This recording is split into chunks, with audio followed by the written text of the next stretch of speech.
152페이지 4장 26항입니다.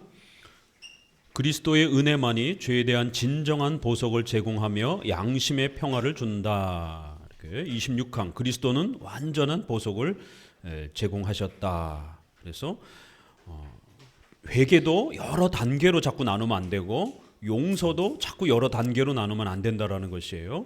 오직 예수 그리스도의 공로와 은혜를 바르게 고백하고 믿으면 완벽하게 용서되어질 수 있는 또 이러한 용서의 완전성을 정확하게 우리가 가르쳐 줘야 된다는 겁니다. 같이 읽습니다. 그러나 심히 패역한 그들은 우리가 세례를 받고 그리스도를 통하여 하나님의 은혜를 받게 되었을 때 단 한 번 있는 일이며 세례 후에는 보석을 통해서 다시 살아나야 한다고 말한다. 이 로마 가톨릭 신학자들이 이렇게 회개의 단계를 단계별로 또 용서도 단계별로 이렇게 자꾸 주장한다라는 거예요. 자, 여기 아주 중요한 신학적 오류가 있습니다. 세례 전과 후를 자꾸 나눈다라는 거예요. 계속 들었죠?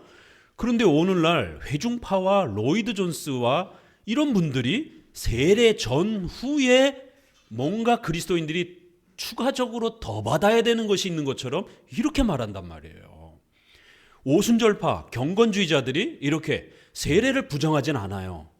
세례를 인정하면서 1차 세례와 2차 세례의 이후에 어떤 뭔가를 자꾸 더 받아야 된다고 얘기하기 때문에 문제가 된다는 거예요. 그래서 우리가 그걸 제2의 성령 세례, 제2의 능력 세례, 성령 운동, 또 신사도 운동 이렇게 표현하는 겁니다.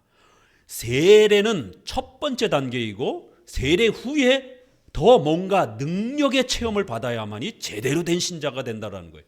이거 조용기 목사가 한국교회에 제시를 한 겁니다. 세례 받고 난 다음에 그걸로 안 된다라는 거예요. 방언을 받아야 제대로 된 신자다, 구원받는 거다, 이렇게 초창기 주장해서 이단으로 엄청난 공격을 받았습니다. 그래서 결국 한국교회에서 이단으로 정죄받는 건 심각한 일이기 때문에 방언받아야, 세례 후에 방언받아야 진짜 구원받는 거다라고 이렇게 주장했다가 살짝 그걸 변경해서 세례 후에 이러한 능력을 받아야 제대로 된 신자다, 이렇게 살짝 바꿨습니다. 그러나 그 분위기가 어디 가나요? 근데 로이드 존스도 표시는 세례와 성례는 표와 인침이다. 신자인 표시와 하나님의 자녀라고 하는 보증이다. 우리는 표시와 인침이 다 같이 있는 걸로 해석을 합니다. 그런데 표시는 세례에서 받고 인침과 능력은 제2의 성령 세례를 통해서 받는다. 이렇게 주장합니다. 성령론에서. 이렇게 세례 전후를 나누는 방식은 이게 로마 가톨릭 방식이라는 거예요. 이게 반펠라기우스, 그리고 종교개혁 시대 와서는 알미니안주의, 또 그 뒤에는 신비주의, 경건주의, 그리고 그 뒤에는 오순절파, 로이드 존스 계열의 이런 회중파 계열, 이렇게 연결이 된다는 겁니다. 우리 장로교는 회개와 용서 부분에서 세례 전후를 나누지 않는다는 겁니다. 바로 이런 부분들이 신학적 통일성을 갖는다는 거예요. 어거스틴과 칼빈과 웨스민스터와 오늘 우리의 장로교는 신학적 통일성을 회개와 용서에서 갖는 거고, 저쪽은 세례와 전후를 나누는 방식은 저쪽 방식으로 이렇게 통일성을 이룬다라는 것이에요. 그래서 우리가 500년 전의 기독교 강요를 읽어야 되는 이유는 바로 오늘날 다양한 이런 신학적 논의를 정확하게 검증할 수 있는 안목을 우리에게 만들어준다라는 겁니다. 세례 후에는 또 다른 어떤 용서를 더 받아야 되는 것처럼, 능력을 더 받아야 되는 것처럼 이렇게 단계별로 주장을 하게 된다는 거예요. 우리는 연약함과 부족함과 성령 충만함으로 구별할 수는 있어요. 세례 후에. 왜냐하면 여러분이 교회 생활 등한시하고 기도 생활 등한시하게 되면 어떻게 돼요? 신앙의 성령 충만함들이, 신앙의 충만함이 축소되어집니다. 이렇게 은혜가 축소되어지고 성령 충만함과 이러한 믿음의 충만함이 축소되어지는 건 이야기할 수 있어요. 그렇지만 1단계 신자, 예비 신자가 있고 2단계 완전 신자가 있는 것처럼 이렇게 칭의를 단계별로 이렇게 나누는 이런 방식은 굉장히 위험하다라는 겁니다. 칭의는 항상 단회적으로, 확정적으로, 완전함으로, 법정적으로, 선언적으로 이렇게 표현해야 되는 거예요. 성화에서는 얼마든지 연약한 신자가 있고 은혜가 충만한 신자가 있을 수 있는 겁니다. 그런 단계와 정도 차이가 있을 수 있는 거예요. 그러나 이렇게 세례 전과 후를 이렇게 구원의 이러한 과정으로 나누게 되면 큰일 난다라는 겁니다. 세례 받아놓고도 아직 완전한 신자가 아닌 것처럼 이렇게 취급하면 안 된다라는 거예요. 세례를 받았으면 분명히 공적으로 세례를 받았으면 우리는 하나님의 자녀요 백성으로 표시와 인침까지 다 받은 자로 인정하는 거예요. 다만 은혜의 수단을 게을리하면 조금 그 믿음이 약해질 수는 있는 거예요. 그러나 신자가 아닌 단계로 축소되거나 줄어드는 유보적 칭의가 아직 구원이 아직 확정되지 않은 것처럼 이렇게 단계를 설명하면 큰일 난다라는 겁니다. 그렇게 되면 공로주의, 칭의가 취소되는 칭의 취소론, 선행구원, 공로주의가 들어오는 틈이 벌어지는 겁니다. 그래서 그런 단계별로 설명하려고 하는 이런 모든 회개론과 이런 또 용서론, 이런 구원론을 우리는 철저히 배격하려고 하는 거예요. 그 문을 열게 되면 1%, 50%, 90%가 열리든 결국 공로주의가 들어온단 말이에요. 이렇게 세례 후에는 뭔가 보석이라고 하는 대가가 어떤 값을 치르라고 하는 형태로 그렇게 용서를 미루는 이런 구조가 있다라는 거예요. CCM에서 선한 능력으로 얼마나 많은 사람들이 부릅니까? 베스트셀러 찬송이 됐어요. CCM에서. CCM과 관련해서 최근에 최덕신 그 옛날 이 복음성가 가수가 결국에는 본 부인과 엄청난 그 갈등을 일으키고 성적 범죄를 일으키고 또 그리고 재혼하고 그런 과정에서 또 이렇게 선교 집회를 찬양 집회를 하러 돌아다니고 엄청난 그런 비리들이 이렇게 CCM 가수들의 이러한 아주 그 부패한 도덕적 이 부패들이 고발되고 있습니다. 정말 조심하셔야 돼요. 우리 CCM의 이러한 작곡의 이러한 부분들이 굉장히 인본주의적이고 이런 당김음을 아주 강렬하게 사용해서 사람의 이런 정서적 감성을 이렇게 자극하는 이러한 그 형태들은 아주 절묘하게 인간의 감정선을 건드리는 이러한 효과를 갖고 있단 말이에요. 그리고 그들의 아주 나쁜 잘못된 그러한 신앙의 세계관 속에서 작사 작곡한 인본주의적인 그러한 욕망을 이렇게 표출하는 신비주의를 표출하는 기복주의를 표출하는 그러한 가사들이 농축되어 있는 본해퍼의 선한 능력으로 그것도 성령의 능력 우리가 말하는 불강력적인 중생 죄사함에 대한 이런 구원의 은혜를 말하는 그런 성령의 능력이 아니라 히틀러의 이 악독한 독재를 개혁해야 되는 사회적 시민운동의 저항운동을 통해서 그런 선한 그런 시민운동의 선한 능력을 통해서 악한 독재를 타도해야 정의국가가 완성된다라고 하는 정치신학, 정치구원을 주장하는 전형적인 자유주의의 사회복음, 정치구원을 주장하는 내용입니다. 보네포는 바르트 계열의 이런 신정통주의자입니다. 이러한 가사의 이러한 형태들 안에서도 결국 그러한 의미들이 인간의 공로주의를 자극하는 인간의 그러한 시민운동들을 통해서 뭔가를 바꿔야 된다라고 하는 그러한 보네포의 값싼 은혜, 전통적인 로마서의 이러한 죄사함의 내용들은 너무 값싼 은혜를 주장한다라는 거예요. 예수님을 믿는 그걸 은혜로 구원받는 신앙 고백으로 구원받는 이건 너무 값싸다라는 거예요. 그러니까 값비싼 대가를 지불하라는 거예요. 그래야 진짜 제대로 된 신자고 구원이 완성된다라는 거예요. 그래서 보네포의 신학적 주장은 기존에 오직 은혜로 구원받는다라고 예수님을 믿음으로 구원받는다라고 전통적인 이 구원은 너무 값싼 은혜라는 거예요. 아무런 어떤 노력과 대가를 지불하지 않는 너무 그냥 입술로만 고백하는 그런 신앙 고백이라는 거예요. 값싼 은혜라는 거예요. 그래서 대가를 지불하는 그런 은혜를 구하라는 거예요. 값비싼 은혜를 구하라는 것이 값싼 은혜와 값비싼 은혜를 이렇게 대조하면서 전통적인 오직 은혜로 신앙 고백으로 구원받는 이러한 형태는 값싼 은혜를 주장하는 잘못된 구원론이다. 값비싼 구원을 취해야 된다. 값비싼 구원은 뭐예요? 시민적 저항을 위해서 뭔가 대가를 지불하라는 거예요. 아무 노력도 하지 않고 아무런 선행의 어떤 행동도 하지도 않고 그냥 교회에서 신앙 고백만 해가지고 어떻게 예수 믿는 신자가 되겠느냐라는 거예요. 뭔가 사회의 개혁을 위해서 희생하라는 거예요. 노력하라는 거예요. 그런 희생과 노력이 어느 정도 그래도 표출되는 신자들이, 그런 대가를, 비싼 대가를 지불하는 사람들이 제대로 된 신자라는 거예요. 보석, 뭔가 보석금을 지불하는 거라는 겁니다. 용서받기 위해서는 선한 행위와 시민적 그러한 저항과 히틀러와 같은 그런 악한 독재자가 창궐하는데도 예배만 드리고 그러면 안 된다라는 거예요. 뭔가 목숨을 걸고 대가를 지불하면서 보석금을 지불하라는 거예요, 하나님께. 그래야 우리가 하나님 앞에 완전한 용서를, 제대로 된 구원을 성취한다라는, 이렇게 바꾸는 겁니다. 로마 카톨릭은 보석교리고 보네퍼는 뭐예요? 대가를 지불하라라고 하나. 최근에 세관점 학파의 김세윤 박사라든가 톰 나이트라든가 관계적 칭의라는 이 독특한 이 표현이 뭐예요? 하나님이 우리에게 신실하면 우리도 하나님께 관계적으로 신실하게 관계를 잘 유지해야 된다는 거예요. 그럼 관계를 유지하기 위해서는 어떻게 되느냐고요? 열심히 하나님의 언약이라든가 하나님 앞에서 율법의 이러한 선한 윤리적 행동들의 책임을 지면서 선한 관계를 서로가 잘 유지해야 그 언약이 안 깨진다라는 거예요. 구원이란 양쪽이 다 잘해야 된다는, 이건 잘못된 구원론입니다. 이건 신인 협력주의입니다. 관계를 잘 유지하라는 거예요. 이런 식으로 바꿔버립니다. 관계를 우리가 제대로 유지하기 위해서 대가를 지불하지 아니하면 칭의가 취소된다라는 거예요. 아무리 세례를 받았어도. 이건 악한 구원론입니다. 이건 로마 카톨릭 구원론입니다. 이렇게 싹 바꾸는 거예요.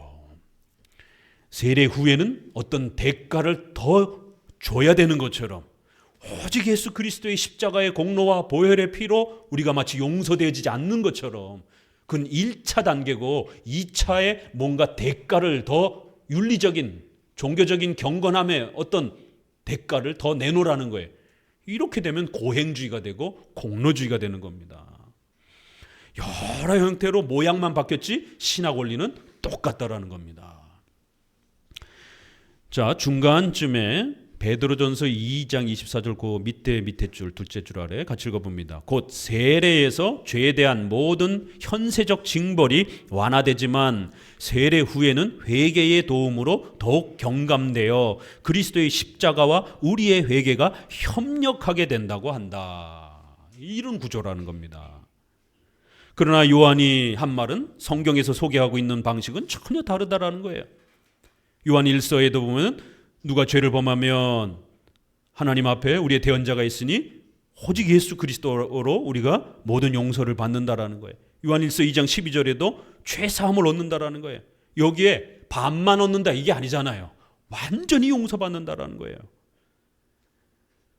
밑에서 넷째 줄 읽어봅니다. 그는 영구적인 변호자인 그리스도께서는 그분의 중재에 의해서 우리에게 하나님의 은혜를 항상 회복시켜 주시며 우리의 죄를 속량하시는 영원한 화목제물이라고 한다. 153페이지로 오셔서 위에서 셋째 줄, 즉 그리스도께서만이 하나님의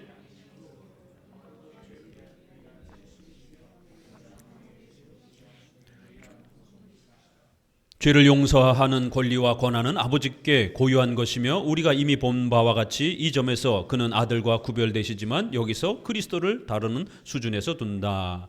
밑에서 둘째 줄, 다만 자신의 보상으로 하나님과 화해하려고 하는 자들이 화해시키는 영예를 그리스도께로부터 빼앗지 않아야 한다. 이렇게 뭔가 추가적으로 보석금, 뭔가 추가적으로 대가를 지불하라라고 이렇게 자꾸만 칭의와 관련해서, 회개와 관련해서 자꾸 뭔가 이렇게 준비해라, 더해라, 뭔가를 대가를 지불해라, 이런 식으로 자꾸만 뭔가 이렇게 덧붙여서 자꾸 말을 하게 되면 그리스도께서 십자가에 죽으신 온전한 그 위대한 공로를 마치 부족한 것처럼 말하는 형태가 돼버린다는 거예요. 그래서 그리스도를 모욕하는 이 무서운 결론에 이르게 되는 겁니다. 예수님이 십자가에 돌아가신 그 위대한 공로도 부족한 것처럼 그런 결론에 빠지는 것이에요. 그래서 우리 장로교는 이러한 신인 협력주의적인 그러한 알미니안주의 로마 카톨릭적 구원론의 모양이 비슷한 냄새가 나는 이런 모든 그러한 신학적 논의에 대해서 아주 철저하게 민감하게 반응하면서 막아내려고 하는 겁니다.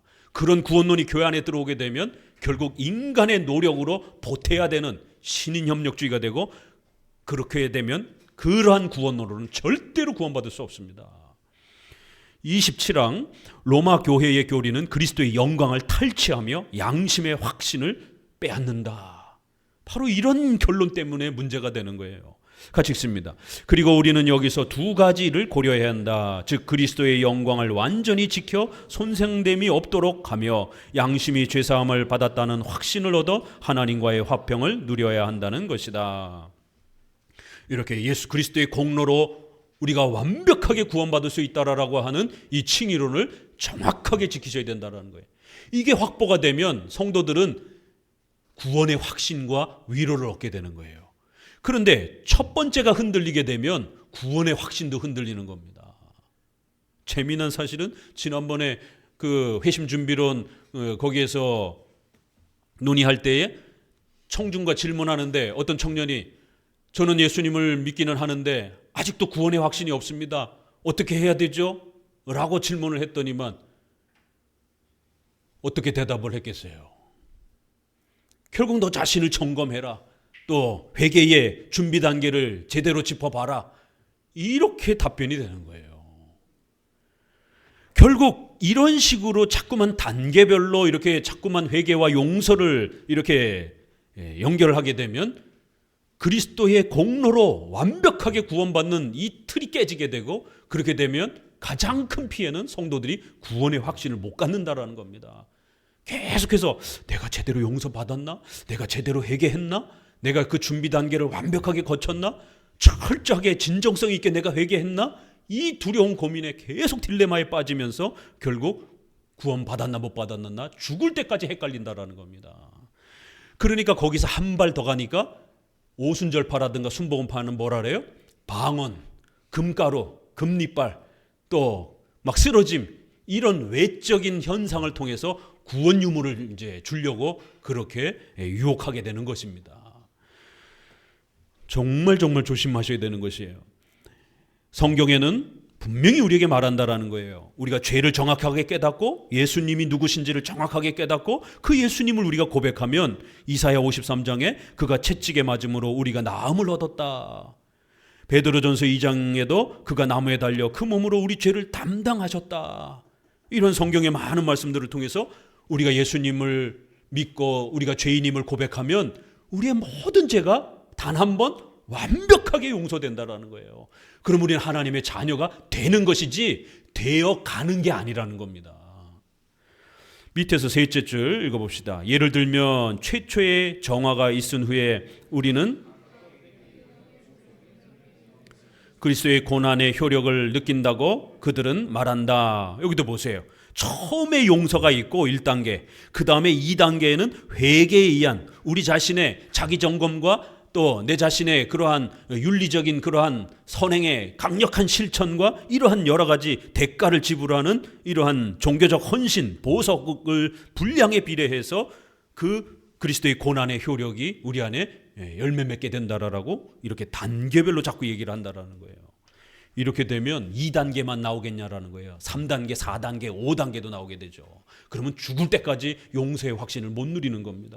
154페이지 둘째 줄 읽어봅니다. 이제 그들의 어리석고 흉악한 주장들을 눈앞에 놓고 보라. 그들은 처음 죄를 용서받을 때에는 하나님의 은혜만 작용하나 그 후에는 우리가 타락하면 우리의 행위가 협력해서 두 번째 용서를 얻는다고 한다.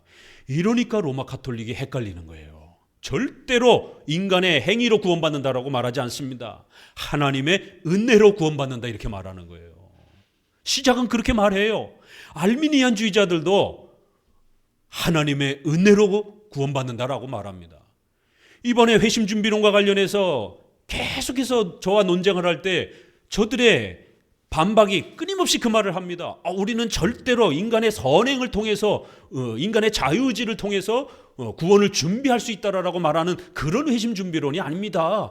하나님의 은혜로 말미암아서 우리가 준비할 수 있는 걸 말하는 겁니다. 하나님이 은혜로 준비해 주시는 것을 말하는 겁니다. 그리고 하나님이 은혜로 준비하시니까 우리 인간이 최소한의 부분은 준비할 수 있는 것을 말하는 겁니다. 절대로 장로교도들이 말하는 것처럼 인간의 자유의지로 우리가 회개를 준비할 수 있다라고 말하는 게 아닙니다. 그러니까 헷갈리는 거예요. 로마 카톨릭도 그렇게 말했습니다. 알미니안주의자들도 하나님의 은혜가 필요하다라고 말했어요. 첫 번째는 하나님의 은혜가 작용하고 그 다음에가 문제라는 거예요. 하나님의 은혜가 일정 정도 주어진다라는 거예요. 그러나 그 일정하게 어느 정도 주어지는 그 은혜는 모든 사람들을 다 구원으로 초대하는 은혜는 아니라는 거예요.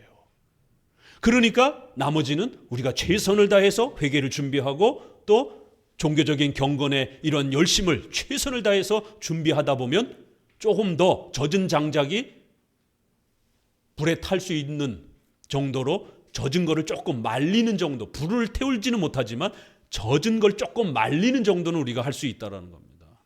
이거 회심 준비론자들이 늘 썼던 비유고 조엘 비키 목사님도 사용하는 비유입니다. 은혜를 이야기해놓고 그 후에 우리가 타락하면 우리의 행위가 어느 정도 일정 부분 이렇게 완벽하게 100%는 보태지 않는다 할지라도 조금은 보탤 수 있다 이렇게 말한다라는 거예요. 젖은 나무를 조금 말릴 수 있다. 야, 어떻게 이런 기발한 생각을 합니까? 그런 부분에서 1%를 말하는 거고 감리교는 약 한 10%를 말하는 거고 알미니안주의는 50% 정도를 말하는 거예요. 그 정도 차이가 있을 뿐이지 신인 협력주의적 구조는 똑같습니다. 두 번째 용서를 얻는다고 말한다. 이렇게 은혜로 출발하지만 결국에는 인간이 뭔가를 보탤 수 있는 것처럼 이렇게 회개론을 자꾸 용서론을 접근하게 되면 그게 신인협력주의라는 겁니다. 두 번째 달라. 그러나 양심을 진정시키는 것이 문제가 된다면 죄는 보석으로 속해진다고 들을 때에 양심은 어떤 진정을 얻겠는가? 언제 사람은 보석의 분량에 대해 자신이 생길 것인가? 그뿐 아니라 하나님의 자비하신지를 항상 의심하며 항상 불안하며 항상 떨 것이다. 이런 딜레마에 빠진다라는 거예요. 내가 진정성 있게 회개했을까? 내 행위가 정말 하나님 앞에 진정성 있게 고쳤을까? 이렇게 자꾸 불안하고 자기 자신이 고쳤는지 안 고쳤는지 자꾸만 의심하게 된다라는 거예요. 어느 사람이 자신의 기도에, 자신의 회개 준비에, 또 자신의 윤리적인 그런 돌이킴에 완벽하다라고 누가 자기 자신을 들여다볼 수 있겠느냐라는 거예요. 하나님의 자비하심이 내게 왔는지 안 왔는지 이거 어떻게 확인할 거냐라는 거예요. 이런 딜레마에 빠진다라는 거예요. 회심 준비론자들도 회개의 진정성 이런 얘기를 자꾸 하잖아요.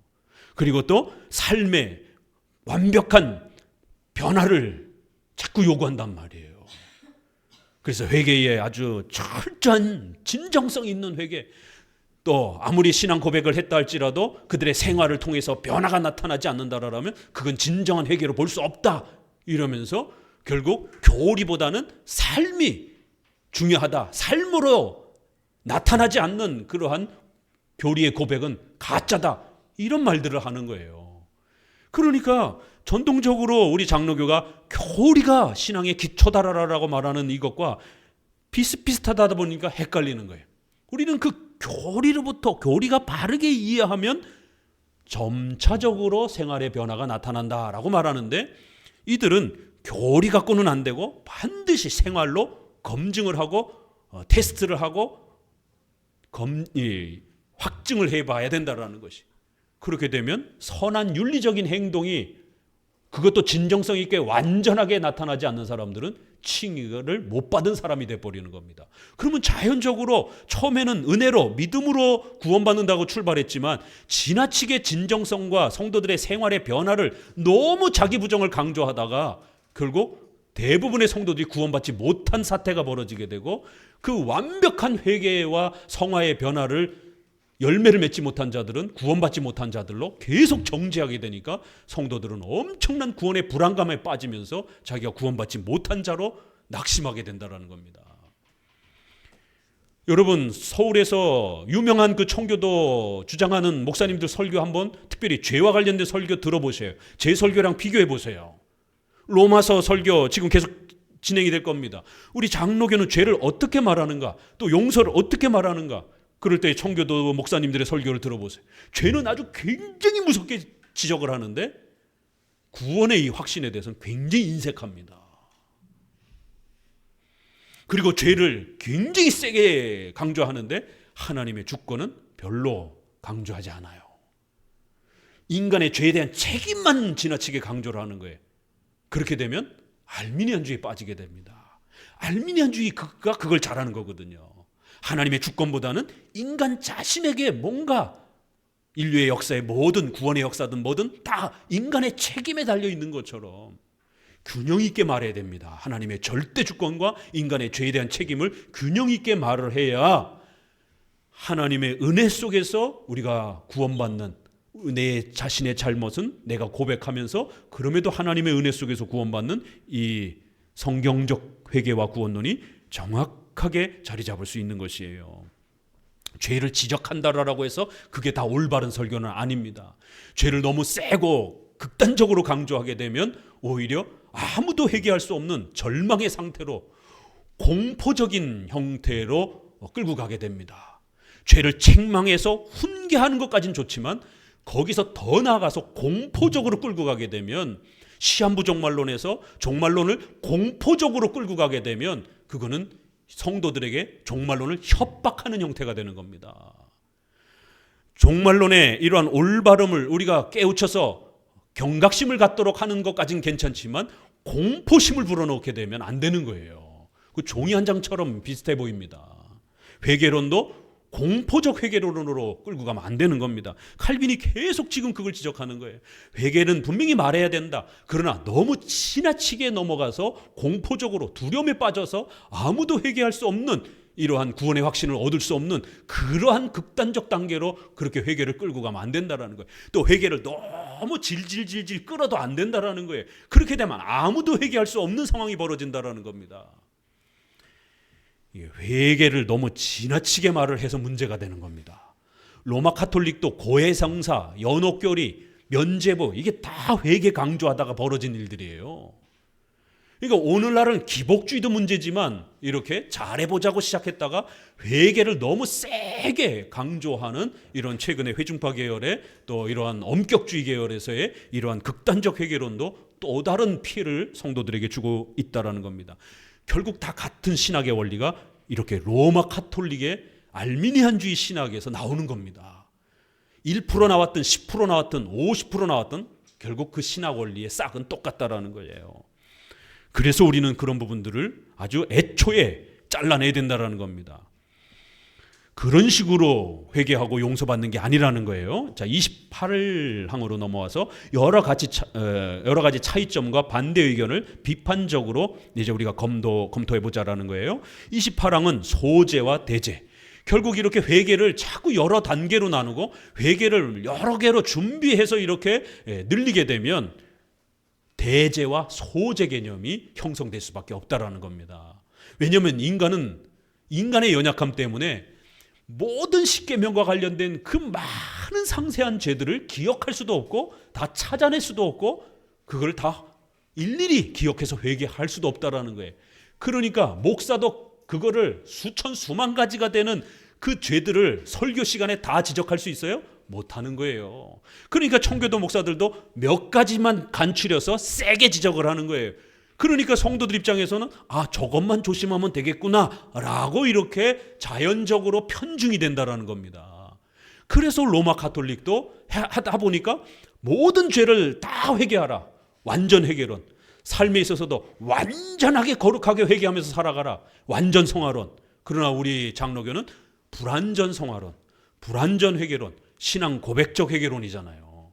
이런 차이가 있는 겁니다. 그래서 벌써 로마 가톨릭은 자기들도 완전한 죄를, 모든 죄를 다 회개하라고 말하지 못하다 보니까 비중을 나눠서 대죄와 소죄로 나눠서 결국 소죄는 미사를 통해서 용서를 받고 세례받고 난 이후에 대죄는 고해성사를 통해서 용서받는다는 이러한 회개망측한 단계를 자기들이 만들어 놓은 겁니다. 같이 읽습니다. 여기서 그들은 한 도피 수단으로서 어떤 죄는 용서를 받을 수 있고 소죄, 어떤 죄는 죽을 죄라는 대죄, 어리석은 구별을 한다. 대죄를 위해서는 충분한 보석이 필요하고, 여기 보세요. 대죄를 위해서는 아주 진정성 있는 완전한 아주 엄밀한 회개가 필요하고, 이렇게 말하는 거예요. 소죄는 더 쉬운 수단으로 주기도와 거룩한 물을 뿌리는 성수를 말하는 거죠. 미사에서 받는 사면으로 속할 수 있다고 한다. 그들은 이렇게 하나님을 조롱한다. 이렇게 심각한 죄들은 아주 진정성 있는 아주 철저하게 엄밀하게 회개하라라고 이렇게 요구한다라는 거예요. 가톨릭은 그것을 조금 더 변형해서 고해성사라는 제도를 만들어낸 거고, 최근에 회중파 청교도들은 그거를 지나친 개인의 그런 강렬한 감정으로 이렇게 요구하고 있는 것뿐입니다. 신학 원리는 똑같다라는 거예요. 이런 식으로 대죄 소죄를 나누게 되면 이건 하나님을 조롱하는 것이다라는 거예요. 왜요? 로마서 6장 23절에 보게 되면 죄의 삭은 사망이라고 해서 시기와 질투도 지옥의 형벌에 해당이 되는 거고, 살인과 간음도 지옥의 형벌에 해당이 되는 거고, 가장 작은 죄도 지옥 갈 만하고 가장 큰 죄도 하나님 앞에 회개하면 용서받는다. 이게 어거스틴이 바로 이러한 잘못들을 비판하면서 했던 아주 유명한 말입니다. 죄는 죄 지으면 다 지옥 간다라는 거예요. 그러나 어떤 죄라도 하나님 앞에 회개하면 용서받는다라는 거예요. 그래서 가장 작은 죄라고 저들이 말하는 그런 식으로 죄를 짓는다 할지라도 그것도 지옥 갈 만하다라는 거예요. 그 하나 때문에. 그러나 저들이 말하는 아무리 큰 죄라 할지라도 하나님 앞에 회개하면 다 용서받는다라는 것이에요. 이게 오거스틴의 답변이기도 했었습니다. 죄를 그런 식으로 나누게 되면 가벼운 것들은 성도들이 죄가 아닌 것처럼 취급하게 되는 이런 일들이 벌어지면서 오히려 죄를 만만하게 여기게 되는 이런 심각한 죄의 이러한 부패성들이 더 많아지게 됩니다. 두 번째 단락, 그들은 우리의 이 주장을 중상하여 죄들의 동등성에 관한 스토아파의 역설이라고 하는 것을 나는 안다. 그러면서 우리가 죄에 대해서 모든 죄가 이렇게 지옥 갈 만하고 모든 죄가 용서받을 만하다라고 하니까 장로교도를 향하여 뭐라고 비판한다고요? 종교개혁자들을 통해서 뭐라고 비판한다고요? 아니, 그러면 너는 마음속으로 사람을 미워한 것과 사람을 1000명, 2000명 죽인 거를 당신들은 똑같이 취급하는 겁니까? 이런 식으로 우리를 비난한다라는 거예요. 아니에요. 웨스트민스터에서도 죄의 경중은 분명히 있다라는 거예요. 그러나 죄를 종류별로 나눠서 그렇게 대죄, 소죄 이렇게 표현하면 안 된다라는 거예요. 그래서 우리가 웨스트민스터에서도 great라고 하는, 영어에 great라고 하는 표현을 써요. 그러나 이 중세 영어에 great라고 하는 것도 현대 영어에서도 grace를 쓰는 용법이 다양합니다. 우리가 대요리 문답, 소요리 문답 할 때는 large, short 이렇게 표현합니다. 그렇죠? 그래서 대죄 소죄를 할 때는 large와 short의 개념이고, great, 심각한 죄 정도는 우리도 표현할 수 있다라는 거예요. 우리가 large, short 이런 죄를 구별하지는 않는다라는 거예요. 그러나 1000명, 한 명을 죽인 사람과 1000명을 죽인 사람은 죄의 그 경중에 있어서, 벌에 있어서 분명히 차이가 있는 겁니다. 자, 이런 죄에 대한 정리가 잘 되어야만이 우리가 자살한 사람들에 대해서도 정당하게 평가하게 되는 거예요. 이런 개념을 모르다 보니까 자살한 사람은 무조건 지옥 갔다, 이런 회개망측한 이런 주장들이 설교가 되어지는 겁니다. 최근에도 또 이렇게 밴드나 이런 SNS에 제가 또 답변을 해드리고 그랬는데, 그랬더니만 저의 이러한 구원론의 이런 부분들을, 자살에 대한 문제는 역사 속에 성경 어디에도 자살해서 지옥 갔다라는 말은 없다. 제가 그 성경의 모든 자살한 인물들을 전부 다 성경에서 찾아가지고 구약에서부터 시작해서 유다까지도, 유다도 자살해서 지옥 갔다, 제갈 곳으로 갔다가 아니라 이미 예수님이 저는 태어나지 않았으면 좋았을 것이다라고 아주 유다의 그 생애에 대한 본질에 대해서, 정체성에 대해서 예수님이 평가했단 말이에요. 그런 표현 때문에 그는 유기자라라고, 택자가 아니다라고 우리는 보통 다 해석합니다. 그리고 나서 나중에 예수님이 돌아가시고 난 다음에 양심에 찔려갖고 자살을 했잖아요. 자살을 해서 지옥 간 게 아니라 예수님이 자살 전에 유다는 택자가 아니다라고 이미 평가를 해주신 거예요. 이렇게 유다가 유일하게 조금 더 가까운데 유다조차도 자살해서 지옥 간 게 아닙니다. 사울과 같은 경우도 많은 어떤 목회자들은 사울이 지옥 갔다라고 하지만 총교개혁자들의 많은 분들은 사울을 지옥 갔다라고 함부로 말하지 않습니다. 왜요? 선지자인 다윗이, 요나단과 다윗은 의로운 자라라고 바로 사무엘 하에서 그렇게 칭찬을 해준단 말이에요. 이러한 여러 가지 성경의 표현에 있어서 누구도 성경 어디에도 자살한 사람이 지옥 갔다라고 명확하게 표시되어 있지 않단 말이에요. 또 우리의 신조들에서도 자살한 신자는 그의 구원은 가짜다라고, 어떻게 신자가 자살할 수 있느냐, 그렇기 때문에 자살한 자는 신자가 아니다라고, 택자가 아니다라고 이렇게 신조에 명백하게 고백한 표현 한 문장도 없습니다. 조직신학, 수많은 조직신학, 기독교 강의에서도 그렇고 자살한 자는 지옥 갔다라는 말이 단 한마디도 없습니다. 왜요? 칭의는 오직 믿음으로 구원받는 거기 때문에, 오직 은혜로 구원받는 거기 때문에. 자살은 물론 심각한 범죄예요. 그러나 이거는 성화적인 범죄라는 거예요. 내 몸을 해치고 남의 몸을 해치고 거짓말하고 도둑질하고 간음하고 이런 십계명과 관련된 성화와 윤리와 관련된 범죄이지 칭의를 훼손하는 그런 문제가 아니라는 거예요. 그래서 비록 자살하는 사람이 목을 매달다가 마지막 순간에 내가 뭔 짓을 하는 거지? 주님 용서해 주세요. 나를 용서해 주세요. 라고 회개하고 죽을 수도 있는 거예요. 아파트에서 뛰어내리는 그 몇 초 사이에도 내가 뭔 짓을 한 거지? 하나님 용서해 주세요. 라고 하고 죽을 수 있는 겁니다. 그가 어떻게 죽었는지는 아무도 모르는 거예요.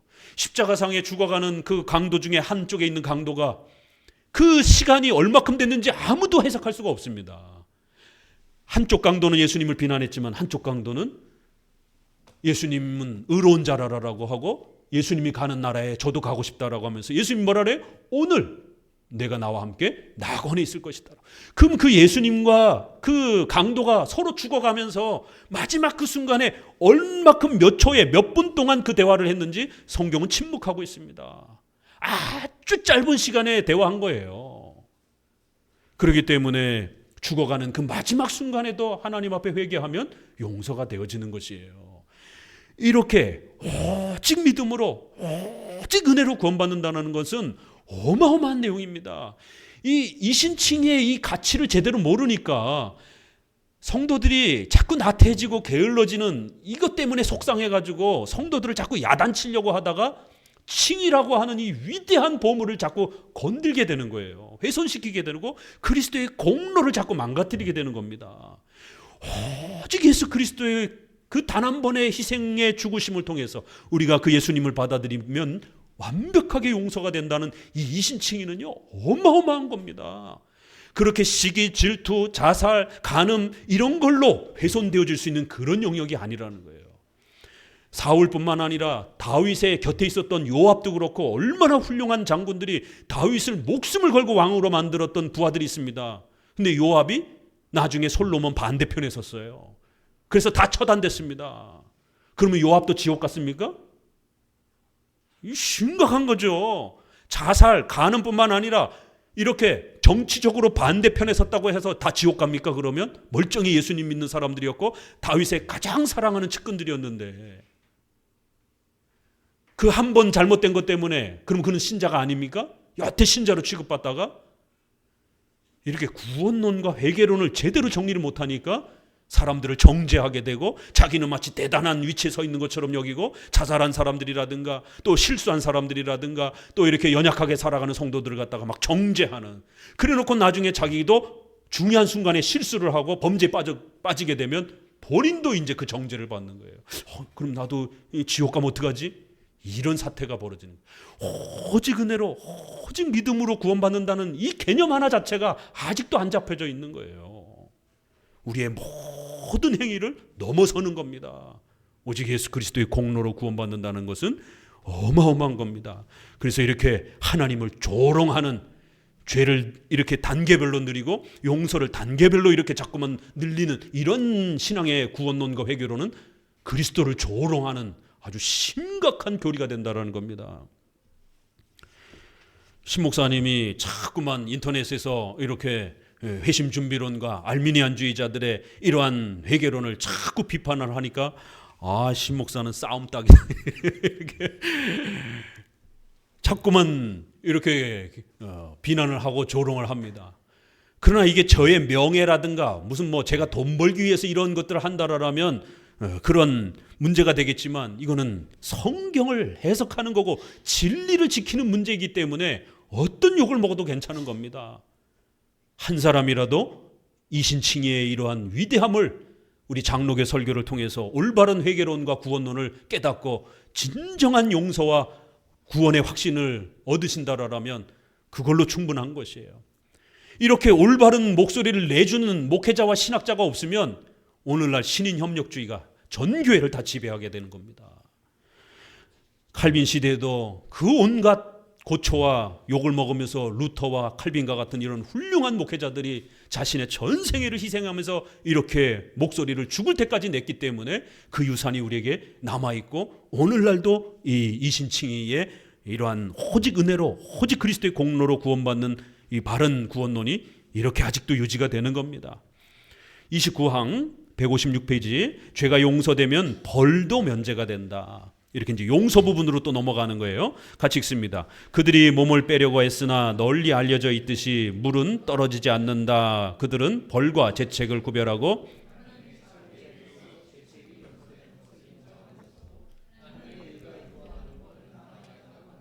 그러므로 보석은 원래 벌을 면제받는 것과 관계된 것이라고 주장한다. 이렇게 물은 떨어지지 않는다라는 거예요. 그러니까 바른 회개와 용서는 불가분리의 관계는, 이건 이제 옛날 속담을 이용을 해서 칭의와 성화는 떨어지지 않는 거예요. 이런 것처럼 바른 회개를 하면 바른 용서가 쫓아오는 겁니다. 반만 용서받고 반만 이렇게 구원을 받는 이런 형태가 아닌 거예요. 그렇지만 반회개하고 회개를 여러 단계로 자꾸 나누게 되면 그만큼 여러 단계의 용서가 쫓아오게 되는 거예요. 그래서 이렇게 죄책은 용서받지만 벌은 또 남아있다, 이렇게 말하게 되는 겁니다. 하나님의 은혜가 처음엔 필요하지만 나중에는, 세례 이후에는 인간의 선행의 공로적인 노력이 필요한 것처럼 말하는 것처럼, 이렇게 용서 부분에서도 죄책은 용서받지만 그러나 벌은 또 남아있는 것처럼, 그래서 아직 완벽하게 용서가 되지 않은 것처럼, 그래서 세례받은 신자인데도 생활에 조금 부족함이 있다고 해서 그 성도들의 생활의 완전성, 또 성도들의 진정한 그런 회개의 반성에 자기 부정이 없다고 봐가지고 자꾸 그 성도들을 갖다가 불신자 취급하게 되는, 마치 성도들, 세례받은 이후의 성도들이 완전한 신자가 아닌 것처럼, 완전히 용서가 안 된 것처럼 이렇게 접근하게 됩니다. 로마 카톨릭도 그랬고 지금 회심 준비론을 주장하는 이런 분들의 회개론과 용서론도 실제 그들의 목회 현장에 들어가 보게 되면 그런 엄격한 회개론, 그 다음에 아직 완벽하게 구원받지 못한 것처럼 신자들을 취급하고 성찬으로 초대하지 않는 이런 일들이 실제로 벌어지고 있는 겁니다. 그래서 저 같은 장로교 신학자들이 기겁을 하고 그러한 구원론과 회개론을 경고하는 겁니다. 뭐가 남아 있습니까? 그 성도가 자기 죄를 고백했고 하나님 앞에 예수님을 믿겠다라고 고백했고 올바르게 1년 동안 착실하게 교회 잘 예배 참석해서 세례 받았으면 그가 신자지. 그럼 신자가 아닙니까? 자, 이제 여기서 유아 세례론과 신자의 세례론 논쟁이 벌어지는 거예요. 이 회개론 부분이 교회론으로 넘어가는 겁니다. 유아 세례론, 우리는 유아 세례를 주면 그 유아 세례를 받은 아이들은 구원받은 신자로 취급하는 거예요. 그러니까 아이들의 신앙 교육에 있어서도 여유가 생겨요. 천천히 가르칩니다. 배려하면서 가르치게 돼요.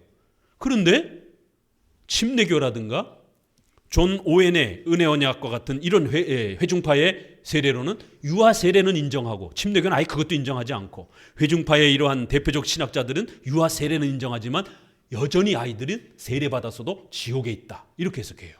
그럼 이건 침례교 방식의 세례론인 거예요. 우리 장로교는 세례를 받았으면 어른도 아이도 구원받은 것에 대한 표시로 주는 거예요. 어른들도 사실은 그 생활이 좀 못마땅하고 교회 생활이 좀 부족한 분들도 많아요, 사실은.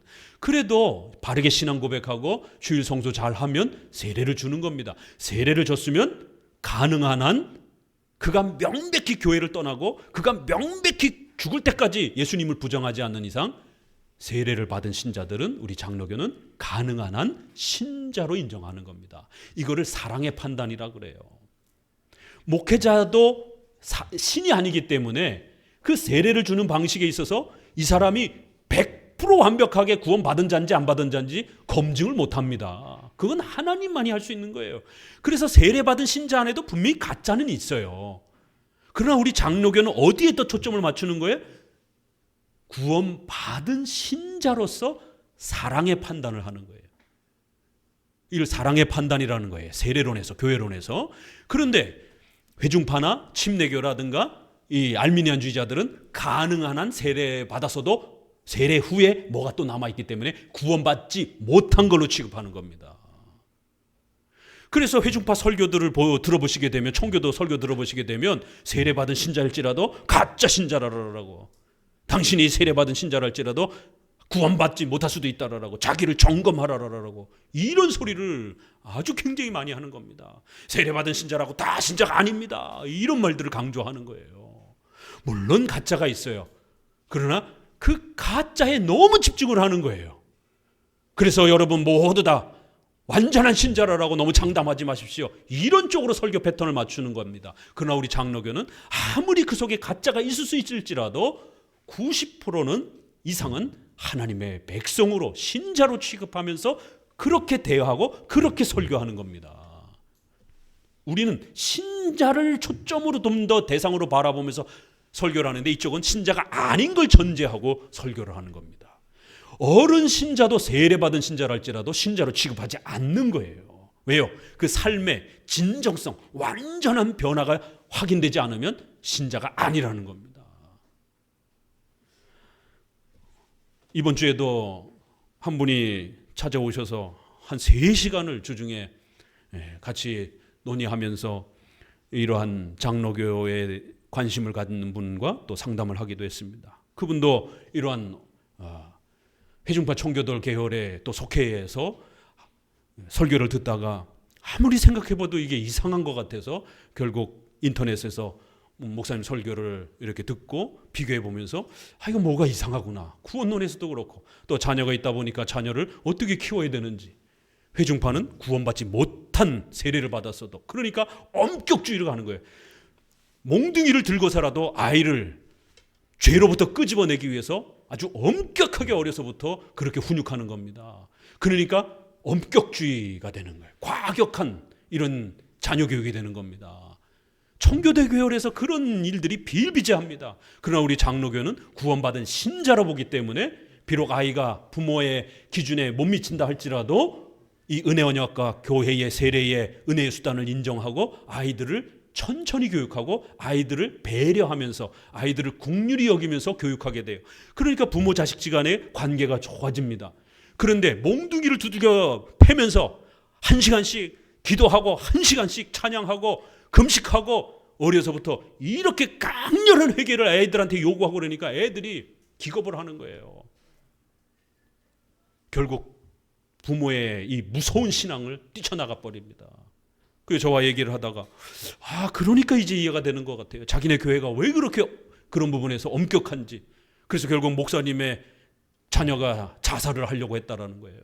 그래서 교회에 아주 막 엄청난 문제가 되기도 했다라는 겁니다. 그때는 그게 왜 그런지 이해가 안 됐는데 어떻게 목사님 자녀가 자살하려고 하지? 그 부모의 엄격함이 너무 힘들어가지고 장로교와 회중파의 유아 세례를 들으니까 이해가 되겠더라는 거예요. 그분들은 자기 자식이 지옥에 있다라고 생각하니까 안절부절하게 되는 거예요. 이렇게 죄가 용서되면 벌도 면제가 되는 것 모든 것이 다 용서가 되는 것이지 일부분 뭐가 남아있는 것처럼 이런 식으로 접근하면 큰일 난다라는 겁니다. 이 얼마나 경박한 짓인가. 그들은 죄책의 용서는 값없이 얻을 수 있다는 것을 인정하면서도, 보세요, 인정하면서도 그것을 위해서는 기도와 눈물과 그 밖에 각종 준비를 해야 된다고 거듭 주장한다. 여보세요, 준비라는 말이 어디서 나오는가? 왜 이 준비라는 말을 그렇게 붙잡고 못 놓냔 말이에요. 우리 장로교는 회개론과 관련해서 이런 준비라는 단어 자체를 사용하지 않습니다. 웨스트민스터 신앙고백 그 9장 인간의 자유의지 부분에서도 회개를 준비할 수 없다라고 이렇게까지 아주 명시적으로 못 받고 있기도 하고, 그런데 로마 가톨릭, 알미니안주의, 회중파, 청교도 유독 준비라는 단어에 아주 목숨을 걸어요. 그래서 은혜로 말미암는 준비 이러더니 최근에는 준비교리로 바꾸자. 어감이 좀 자꾸만 사람들에게 공격을 받으니까 최근에는 준비교리, 회심 준비론이라고 처음엔 이렇게 이제 많이 교계에 알려졌는데 요즘에는 준비교리로 바꾸자. 그게 뭔 차이가 있어요, 그게? 왜냐하면 전자는 자꾸 알미니안주의 구원론처럼 자꾸 이렇게 오해가 되니까 준비교리로 바꾸자라는 것이에요. 제발 좀 준비 빼고 그냥 우리 불강력적인 은혜, 오직 예수 그리스도의 공로로, 오직 은혜로 이렇게 그냥 말하면 되잖아요. 근데도 준비를 못 버리는 거예요. 왜요? 그게 그들의 중심이기 때문에. 눈물, 기도, 여러 가지 진정성 있는 이런 강력한 이러한 단계로 각종 준비를 해야 된다고 거듭 주장한다라는 거예요. 여기도 다 죄 용서, 하나님의 은혜 인정하면서도, 그러나 죄의 용서에 관해서 성경이 우리에게 가르치는 것은 모두 이런 구별과 정면으로 반대됩니다. 나는 이미 이 점을 충분할 정도로 증명했다고 믿지만 다른 증언들을 첨부해서 같이 읽습니다. 이 꿈틀거리는 뱀들이 다시는 꼬리도 사리지 못하도록 붙잡으려 한다. 하나님께서는 우리 죄를 다시는 기억하시지 않겠다고 그리스도 안에서 우리와 새로운 계약을 맺으셨습니다. 예레미야 31장 31절. 완전히 용서해 준다라고 이렇게 말한다라는 거예요. 157페이지에도 에스겔 18장 24절 보라는 거예요. 의인이 돌이키면 그 죄를 하나도 기억지 않을 것이다라는 거예요. 에스겔 18장도 모든 죄에서 돌이켜 떠나면 하나도 기억지 않을 것이다라는 거예요. 그런데 이제 이런 구절을 로마 가톨릭, 알미니안주의, 회중파, 청교도들이 뭐라 그래요? 봐라, 모든 죄에서 돌이켜라 이렇게 말하잖아. 성경에 그렇게 돼 있지 않습니까? 그러니까 우리가 완벽하게 모든 죄를 회개해야 됩니다.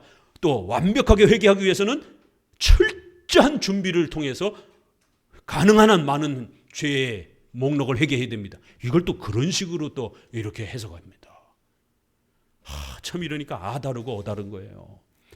여기서 모든 죄라는 우리가 어려서부터 태어나면서부터 지금까지 지은 모든 죄 이런 뜻이겠습니까? 아니죠. 하나님 앞에 바르게 회개하는 그 정도를 말하는 겁니다. 숫자적인 모든이 아니에요. 그저 하나님 앞에 올바른 신앙 고백을 담아서 자기가 죄인임을 고백하면 되는 그러한 모든의 개념입니다. 하나도 기억됨이 없을 것이다. 또 시편의 등 뒤로, 이사야 38장에 등 뒤로 던진다. 또 도말한다. 미가서의 깊은 바다에 던진다. 허물의 사함을 얻고, 이런 시편에 성경 이런 데 보면은 남겨둔다 이런 말이 없다는 거예요. 바르게 신앙 고백하고 회개하면 모두 다 용서된다라는 거예요. 그래서 중간쯤에 어거스틴 찾으셨어요? 어거스틴도 분명한 말로 이 점을 설명한다. 같이 읽어봅니다. 하나님께서 죄를 덮으셨다면 벌하지 않으시려고 한 것이다. 죄를 인정하지 않고 도리어 무시하시기를 원하셨다. 그래서 우리가 신앙 고백적으로 바르게 회개하면 얼마든지 우리가 완벽히 용서됐다라는 걸 우리 장로교는 용서의 확신을 100% 주는 것이지 찔끔찔끔 조금씩 주고 이러는 게 아닙니다. 성도가 생활이 완벽하게 자기 부정으로 변화될 때까지 쬐끔쬐끔 이렇게 주는 게 아니에요. 행위로 구원받는 게 아니기 때문에, 행위는 좀 부족해도, 신앙생활은 좀 부족해도 그가 올바로 죄를 고백하고 예수 그리스도를 고백하면 분명히 우리는 완벽한 100%의 용서를 허락하는 거예요. 왜요? 이사야 1장 18절에 너희 죄가 주홍 같을지라도 눈과 같이 희어질 것이요 진홍같이 붉을지라도 양털같이 되리라. 여기에 얼마만큼의 준비, 얼마만큼의 변화 이런 단어 없잖아요. 그냥 회개하면 이렇게 돼 있는 거예요. 예레미야 50장 20절 이게 다 성경 해석입니다. 죄를 찾을지라도 발견치 못하리니 이는 내가 나의 남긴 자를 사할 것이라. 이런 표현들. 자, 넘기셔서 위에서 넷째 줄 같이 읽어봅니다. 그러나 주께서 이와 반대되는 말씀들로 모든 벌을 용서하신다고 확언하신 것도 의심해서는 안 된다. 어디서나 나는 독자들이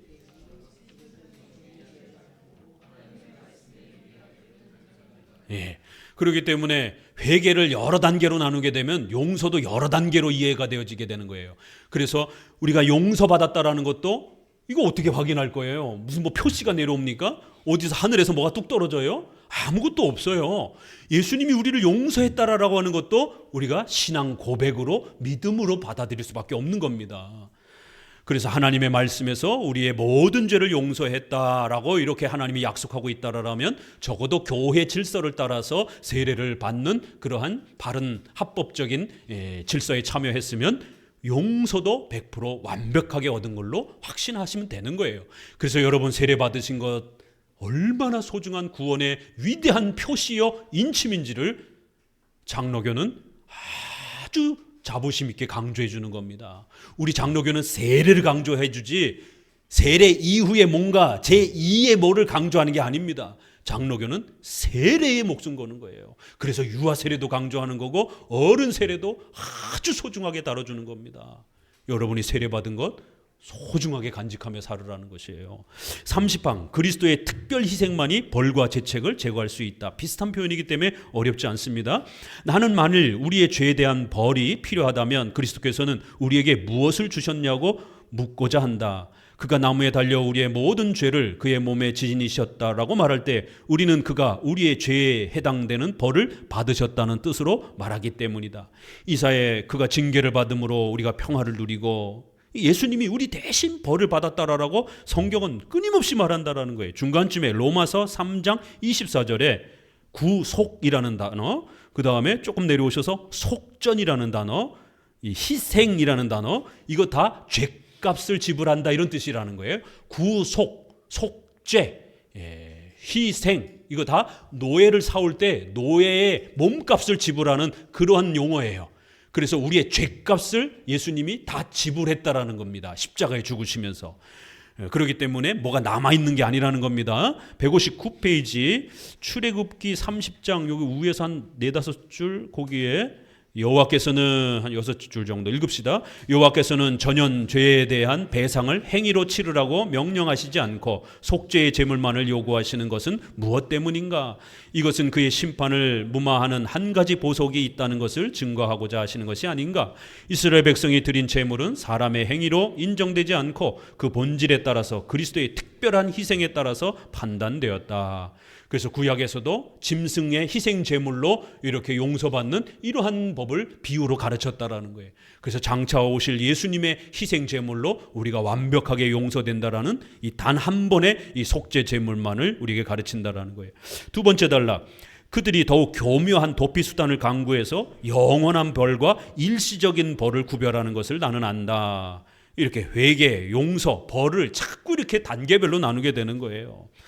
밑에서 셋째 줄 읽어봅니다. 주께서는 그것이 유대인들을 위한 것이 아니고 자신을 위한 것이라고 하신다. 이 말씀은 확실히 두 가지를 다 값없이 주신다는 뜻이다. 에스겔서 36장이라든가 이런 데 보게 되면 그렇게 벌을 단계별로 나눠가지고 성도들이 그 사람이 얼마만큼 진정성 있게 회개하느냐에 따라 요만큼씩 10% 20%씩 이렇게 나눠서 주는 게 아니라는 거예요. 회개하면 100%다 용서를 주시는 것입니다. 값없이 주시는 거예요. 31항 그릇된 해석을 폭로함. 하나님의 심판에는 차별적인 것과 교정적인 것으로 우리는 좀 더 구별해 볼 수 있다는 거예요. 형벌적인 것과 이 심판적인 것, 이 불신자들에게 행하는 그런 지옥의 형벌적인 것이 있고 성도들에게 행하는 성화적인 이러한 책망이 있다라는 거예요. 이걸 잘 구별하라는 겁니다. 근데 성경에서는 신자가 더 심각하게 막 벌을 받는 것처럼도 얼마든지 표현되어 있다라는 거예요. 그래서 로마 가톨릭과 알미니안주의자들이 자꾸 함정에 빠지는 거예요. 봐라, 이 신자들도 불신자보다 더 심각하게 벌을 받는다. 이거 칭의가 취소돼가지고 다시 지옥에 떨어진 거야. 이런 식으로 해석하면 안 된다라는 거예요. 겉으로 봤을 때는 신자가 더 심각하게 벌을 받는 것처럼 보여져도 그거는 뭐예요? 성화적인 책망이라는 거예요. 칭의적인 책망이 아니라는 겁니다. 너 그런 식으로 살다가 다시 지옥 가. 이런 심판이 아니라 부모가 자식을 키우는 그러한 성화적인 책망, 회초리 정도이지 형벌, 지옥의 심판의 형벌은 아니라는 거예요. 이걸 구별해야 되는 겁니다. 이게 제일 중요하게 나타나는 게 어디서 나타나요? 다윗이 밧셋바를 범했을 때 그 아이가 태어납니다. 하나님이 그 자식을 죽입니다. 그럴 때 이제 이 자식을 죽이는 이 하나님의 무서운 심판의 모습을 어떻게 해석할 것이냐가 가톨릭과 우리 장로교가 개혁교회가 다르다라는 거예요. 자, 사무엘하 12장 보면 죽음으로써 벌을 받았다 자식이. 여기서 우리는 죄가 용서된 후에도 받지 않을 수 없는 벌에 대해서 보석으로서 배상해야 한다는 것을 배운다. 이러면서 계속 이 로마 가톨릭자들이 이 대가를 지불하라라고 성경에 이런 예가 있다라고 자꾸 주장한다라는 거예요. 다니엘은 느부갓네살에게서 자선 사업으로 죄에 대한 배상을 하라라고 이런 식으로 선행을 행하라라고. 그러면 하나님이 용서해 줄 줄 아느냐, 이런 편이 실제로 있어요. 솔로몬 잠언서에 보게 되면 인자와 진리로 인하여 죄악이 속하고, 또 유명한 누가복음 7장 47절에 저가 많은 죄가 사하여 줬도다. 이는 저의 사랑함이 많음이라. 이 가늠한 여인 이런 이런 죄를 용서할 때에 이렇게 저가 그리스도를 많이 사랑해서 용서받은 것처럼, 이렇게 그의 그러한 종교적 노력으로 용서가 된 것처럼 성경이 이런 표현을 많이 써요. 자, 그럼 읽어봅니다. 두 번째 단락. 하나님이 하시는 일에 대한 그들의 판단은 항상 이렇게도 배약하며 완고하다. 하나님의 심판에는 두 가지가 있다는 것을 그들이 관찰했다면 또 이것은 무시해서는 안 될 일이다. 다윗에 대한 이 책망에 포함된 벌은 보복과는 훨씬 종류가 다르다는 것을 깨달았을 것이다. 칭의와 관련해서 다윗이 유보적 칭의 취소가 된 게 아닙니다. 성화적인 책망, 아버지로서 부모가 자식을 꾸짖는 그러한 치료하기 위해서, 교정하기 위해서 꾸짖는 것이지 지옥에 보내려고 하는 형벌의 개념이 아니라는 거예요. 밑에서 넷째 줄 같이 읽어봅니다. 쉽게 이해하기 위해서 하나는 보복적 심판이고 또 하나는 징계의 심판이라고 부르겠다. 보복의 심판에 의해서 하나님께서는 그의 원수들에게 복수하신다. 161페이지 셋째 줄.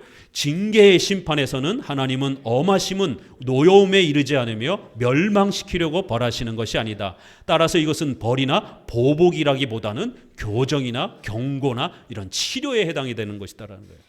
하나는 재판관에 해당되며 또 하나는 아버지의 행동이라는 거예요. 이 크리스토스의 아주 유명한 표현이 있습니다. 이렇게 교부들도 이렇게 동일한 신학 원리를 갖고 있다라는 거예요. 아들도 채찍으로 맞고 노예도 채찍을 맞는다라는 거예요. 그래서 겉으로 보면 형벌이 똑같아 보여요. 아니, 신자가 더 심하게 벌을 받는 것처럼 보여요. 그러나 노예는 죄에 대한 벌을 받고 아들은 훈계를 받아야 할 자유인과 아들로서 징계를 받는 거라는 거예요. 신자로서 책망을 받는다라는 것이에요. 칭의가 취소되는 게 아니라는 겁니다. 자, 결론 32항. 하나님의 보복의 심판과 징계의 심판은 목적이 전혀 다르다. 같이 읽습니다. 이 문제 전체를 속히 요약하기 위해서 두 가지 차이점 중에 첫째 것을 들겠다. 신자들에 대해서는 그런 것을 결코 나타내시지 않는다. 그와는 반대로 징계가 하나님의 축복이며 그의 사랑을 증거한다는 것은 성경이 가르치는 바와 같다. 히브리서 12장에도 아버지와 같은 회초리로 그렇게 우리를 죄에 물들지 않도록 때리신다라고 이렇게 성경에 나와 있다라는 거예요. 밑에서 셋째 줄. 주께서는 자기의 종들을 엄하게 징계하시지만 내어주지는 않는다. 그러므로 그들은 주의 채찍으로 맞은 것이 자기들에게 유익하였고 자기들의 진정한 교육을 촉진시켰다고 고백한다. 그래서 시편에 보게 되면 주의 진노로 주의 분으로 징계하지 마옵소서 이런 표현들이 나온다라는 거예요. 진노 중에라도 긍휼을 잊지 마소서 이런 표현이 나온다라는 거예요. 근데 이거를 알미니안주의자들과 회중파 회심 준비론 하시는 분들은 이게 지옥으로 다시 떨어질 수 있는 이런 경고로 이걸 해석을 해요. 그러니까 봐라, 다윗도 얼마든지 이런 구약의 훌륭한 인물들도 이런 죄에 빠졌을 때 하나님의 진노가 임할 것을 두려워하면서 자기가 다시 지옥에 떨어질 것을 두려워하지 않았느냐. 그러니까 세례받았다라고 다 구원받은 것으로 그렇게 안심하지 말라라고 이런 식으로 이런 구절들을 적용하게 되는 겁니다. 이게 성경을 보는 눈이 이렇게 달라요. 미가서 7장 9절 그 밑에부터 읽어봅니다. 신자들은 하나님의 목적을 생각함으로써 슬픔을 이길 수 있다고 가르친다. 둘째 줄 아래 또 이것은 벌하시는 하나님의 목적이나 성질을 말하는 것이 아니고 엄한 벌을 받는 사람이 느끼는 그 심한 고통을 말하는 것이다. 그러니까 내가 지옥에 떨어졌으니까 하나님의 진노 가운데 있다 이런 말이 아니라 너무 괴롭고 힘들다라는 것을 이렇게 고통을 표현한 정도의 표현이지 여전히 신자로서 나의 아버지여 나의 하나님이여 이렇게 고백하고 있다라는 거예요. 성경을 보면. 그래서 그러나 하나님께서는 신자들을 조금만 엄격하게 벌하며 찌르시는 것이 아니라 때로는 상처를 입히심으로 그들 자신은 지옥의 벌과 별로 다름이 없는 것 같이 느낀다. 이와 같이 하나님은 그들이 당연히 그의 진노를 받을 만하며 그래서 그들로서는 자기의 악행을 싫어하며 하나님의 노여움을 풀려고 더욱 조심하게 되어 간절한 마음으로 속히 용서를 비는 것이 합당하다는 것을 증거한다. 그러나 동시에 하나님께서는 이 사실에서 진노보다는 자비를 더욱 분명히 증거하신다. 그러니까 이러한 성경의 표현들은 다 신자로서 하나님 앞에 호소하는 그런 회개의 내용으로 우리가 읽어야 된다라는 겁니다. 163페이지로 오셔서 이사야 43장 2절 중간쯤에 거기서부터 읽어봅니다. 주께서는 징계가 주의 백성을 정화하는 데 도움이 된다고 가르치시지만 지나치지 않도록 징계를 완화하신다고 그렇게 부언하신다, 첨가하신다. 밑에서 다섯째 줄 읽어봅니다. 결론. 그러나 신자들은 하나님의 채찍을 경고로 생각해서 즉시 자기의 죄를 깊이 반성하며 두렵고 떨리는 마음으로 용서를 간절히 빌게 된다. 가련한 영혼들의 이와 같은 고민과 슬픔을 하나님께서는 위로해 주시지 않는다면 그들은 그의 진노의 징조만 보이더라도 100번이나 기절할 것이다. 이렇게 성경의 여러 본문 내 이렇게 회개의 고통을 표현하는 이런 표현들은 신자로서 고백을 하고 성화의 그 채찍에 대해서 하나님께 용서해달라고 구하는 것이지 나를 지옥에서 다시 끄집어내달라고 내가 지옥에 지금 다시 떨어졌기 때문에 나를 지옥에서 끄집어내달라고 칭이 취소가 된 것처럼 이렇게 유보적 칭의 개념으로 접근하는 게 아니라는 겁니다. 그래서 우리 성도들이 세례받은 성도들이 아주 극심한 환난과 고통을 겪을 수 있어요. 벌써 우리 올해 시작하자마자 이렇게 질병에 또 아주 엄청난 소식을 또 들어보신 분도 계시고 각종 또 고통을 겪고 계신 분도 계시잖아요. 그러면 이건 내가 하나님 앞에 징계받아갖고 이거 다시 구원이 취소된 거 아닌가? 이렇게 염려하시면 안 된다라는 겁니다. 여러분이 받은 그 세례는 그렇게 만만한 게 아니라는 거예요. 오직 예수 그리스도로 오직 믿음으로 구원받은 것은 우리의 모든 행위를 넘어서는 겁니다. 오직 그리스도의 공로로 우리가 하나님의 자녀가 된 것이지 나의 어떤 종교적인 노력, 선행의 어떤 노력으로 만들어진 게 아닙니다. 또 그걸로 유지되는 것도 아니에요. 오직 예수 그리스도의 십자가에 죽으신 그 은혜로 용서되고 유지되는 겁니다. 이렇게 회개론이 중요하다라는 것을 거듭거듭 이 성경을 똑같이 보는데도 어떻게 이렇게 잘못 볼 수 있는가? 결국 성경 해석의 관점이 이렇게 중요하다는 겁니다. 기도합니다. 하나님 감사합니다. 우리가 잘못된